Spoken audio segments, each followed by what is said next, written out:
Welcome to your regular scheduled morning workout talk brought to you by Literary Pharaoh. Good morning, everyone. On the way to the gym this morning. Today I have gonna be a very busy day at work. We have a lot of meetings and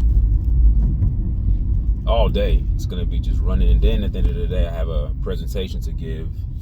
So it's this week I would say it's one of my it's the busiest week of the year so far this year for me. Yeah, I never had a week like this starting today. I mean, Monday was normal, Tuesday, but Wednesday, Thursday, Friday is gonna be hectic. But and today, out of Wednesday, Thursday, Friday, today is gonna be the worst in terms of all the things that I have to get accomplished today. So I'm looking forward to it. And I was Monday we had a meeting, and then when I got to the meeting, they had already voted who was gonna be team captains, and because our team is split into two groups. And I came in, they're like, "Oh, we got you. Yeah, we voted you to be team captain." I'm like, in my head, I'm like, I wasn't even here when you guys did that, but I just smiled it off and just said, okay.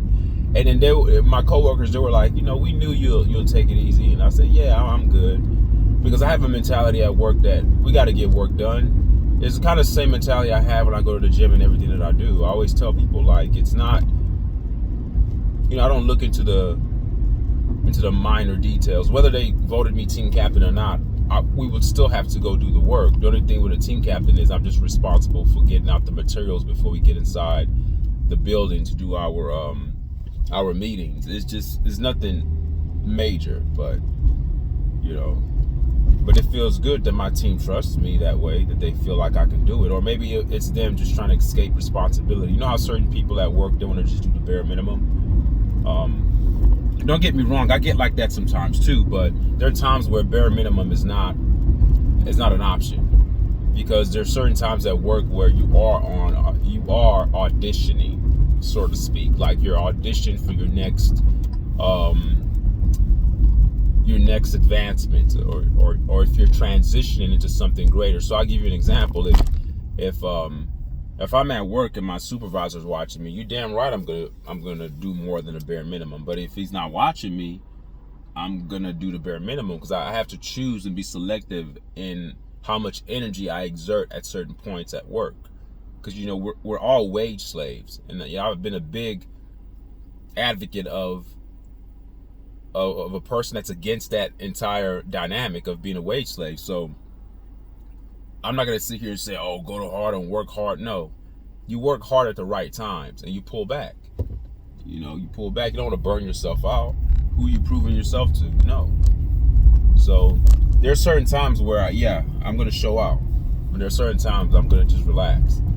And that's the only way I can gain and have my sanity in the things that I do.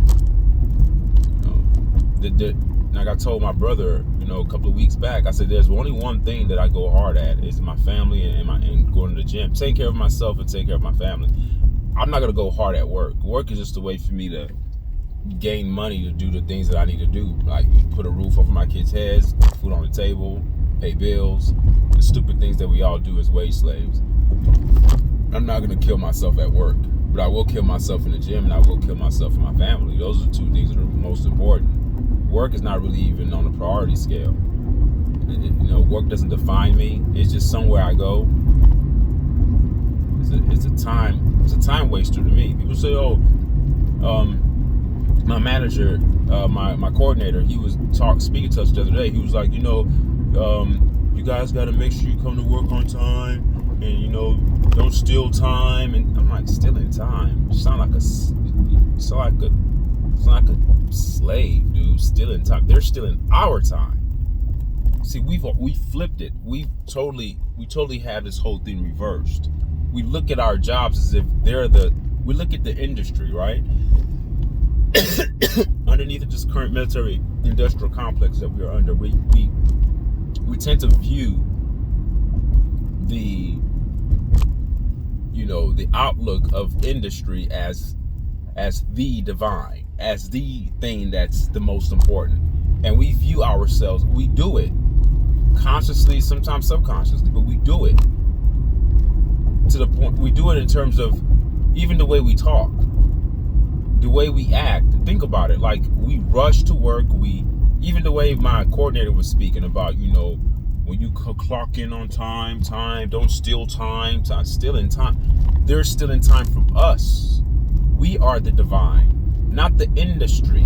We view the industry, we basically, we have placed the industry on a pedestal far above us, that we deify work. We don't think that we do, but we do. We deify work. We even pray to an imaginary God to get work. You see what I mean? It's on the same level. And then most people will give thanks to their God if they get a job, because God and job are one. The God provides, right? So if God provides, who provides you money? Your job. Your job is God. You haven't seen God. You've seen your job. But you don't want to be viewed as an idolater or a person who idolizes work.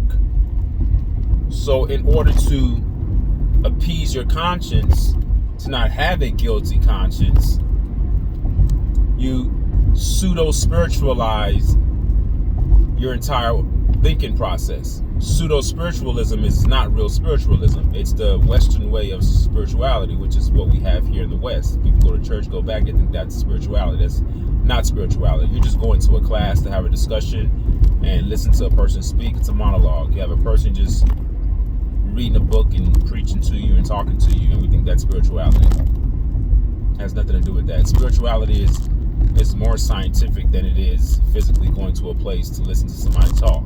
But that's neither here nor there. Let me get back to the point I was making. The point I'm making is this.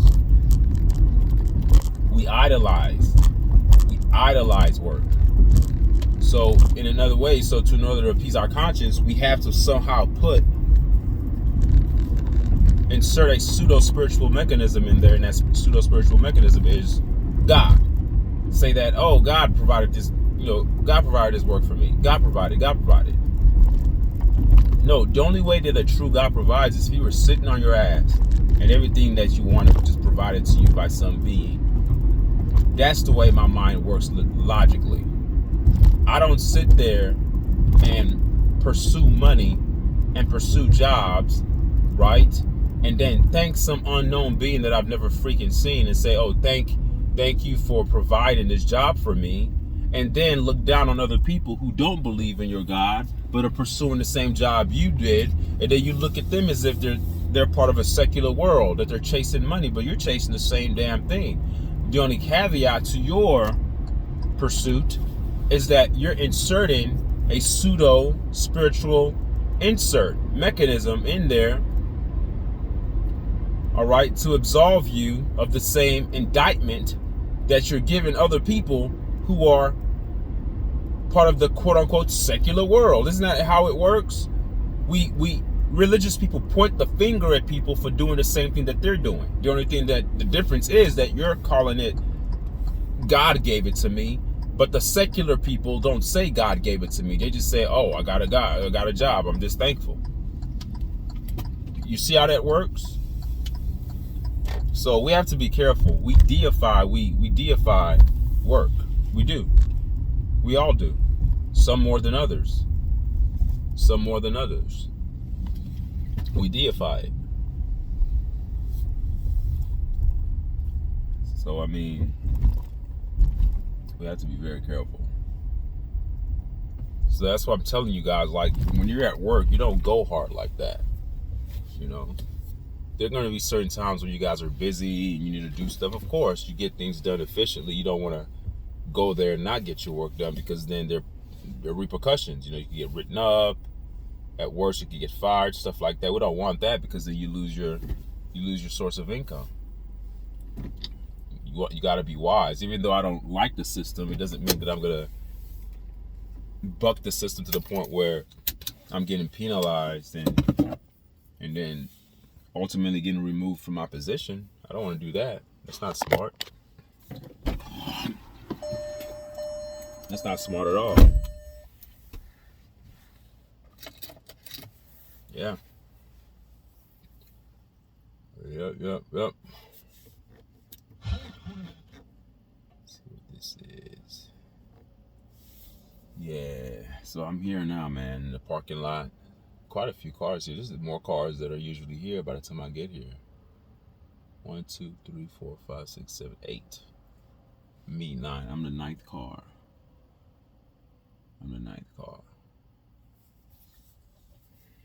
Yeah, so today I'm doing chest and triceps. And yeah.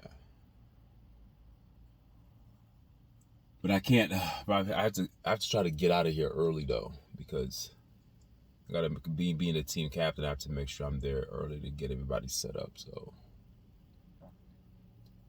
yeah.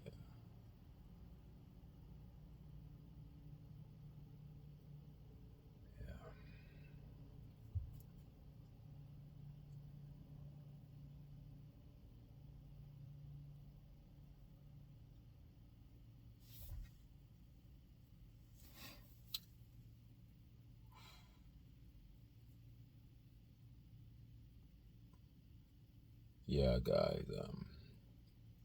Apologize for the awkward silence. I'm just thinking here. Just thinking. I told you guys I'm always thinking.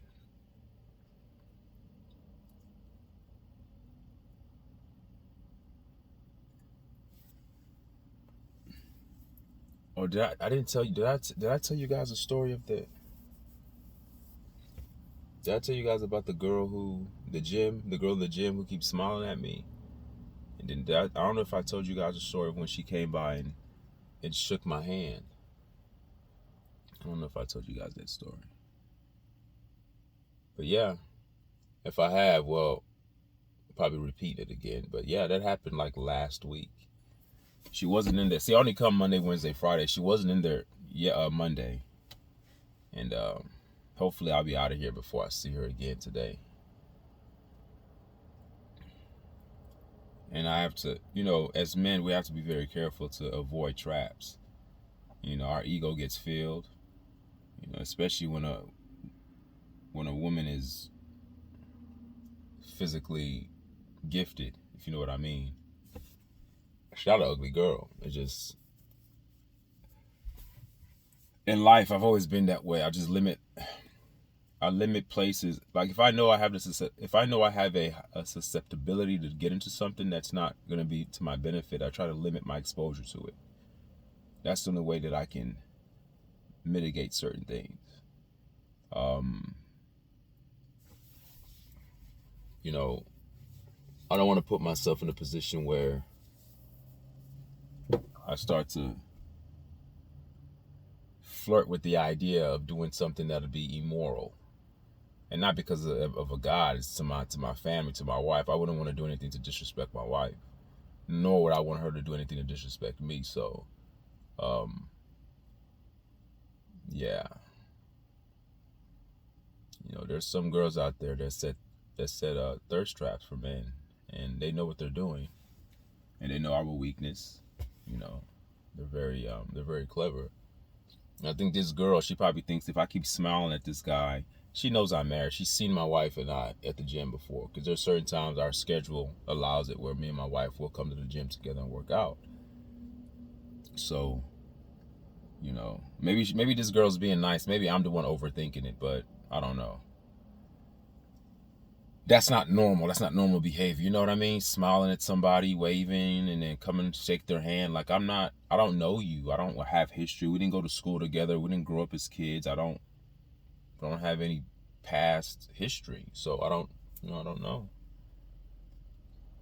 I could just think back now when I was, younger, and my so-called friends, oh man, she trying to holler at you, man. You holler. Like, that's probably what it is. This is guy that parks next to me all the time right now. He does not know how to park. He has this fat ass truck and he cannot park straight. I'm like, dude, you don't have a backup camera? Even if you don't have a backup camera, then stop trying to, even when he parks Like if he doesn't reverse park, if he parks normal, he never parks straight. I don't get it. Like right now, like I'll turn my camera if y'all can see. Like, well, that doesn't really help. But there's a truck next to me. It does not park straight at all. It's annoying. It's actually, I have OCD or something. When I see certain things that are not straight, I really want to stop and just straighten it. Like that's the way I am. Like when things are crooked, it kind of throws off my equilibrium. It really does bother me when this guy parks crooked next to me every time. But yeah, man. Yeah, be careful of these traps, guys. Like it's it's difficult. I mean, we as guys, we just like women like attention, men like attention too. But you have to be careful what you wish for, because sometimes when that attention comes, now you have decisions to make. And the telling sign of a person that's well grounded and that's well rooted in a transcendent sort of type of mindset that transcends this third dimensional realm, that transcends the physical, like a deep thinker. The way you can tell a person who's very grounded is that when they have the opportunity to do damage, they don't do it. So if somebody's powerful and they have the ability to destroy anything, if they're pissed off and they can hold off without destroying anything, that's a person that's grounded. But if you are a person that's impotent and you don't have power, and someone pisses you off and you can't do anything, why should you get credit? You can't do anything about it anyway. So the comparisons that I'm making with that, the analogy, the reason why I'm inserting that analogy is that if you're a man and you have the ability to sleep around with numerous women and do whatever you want to do, but you choose not to, that's actions that's worthy of being praised. That's actions that are worthy of being acknowledged as something that's noble. You're well grounded. Like me, if I'm going to the gym and many girls are coming at me and doing this and doing that, but yet I evade them, even though I know I have the power to do damage, but I don't, that should be commended, because I'm making a choice. I'm not making a choice due to my impotence or due to my lack. I'm making a choice based upon the abundance of what I have in front of me. If you can walk into a buffet and only eat one plate, when you have the ability to get as much food as you want, but you control how much you eat, that's discipline. Those are actions worthy of being praised. So, man, always be careful. Never let anything control you. Always be the controller of everything. That's what makes you a god. Don't let food control you. Don't let sex control you. Don't let entertainment control you. I'm not saying that these things are bad. Just don't let them control you. Don't ever be an addict. Don't be addicted to anything. You control everything. That's what makes you a god of your own life. Okay? Because think about it. When you think of the idea of a god, you think of a person or an entity or a being that's in control, right? So you have to be in control. All right? Don't let anything control you. All right. Thank you, guys. We're about to get in. Dang, they already opened. Oh, people are already walking in. It's 4:52. All right. I got to go, guys. All right. Thank you guys for listening to another edition of Morning Workout Talk. And I'll see you guys again. Oh, they kicked her out. They told her to get the hell out of there. She had to walk back out. It's funny. Anyway, guys. All right. Bye.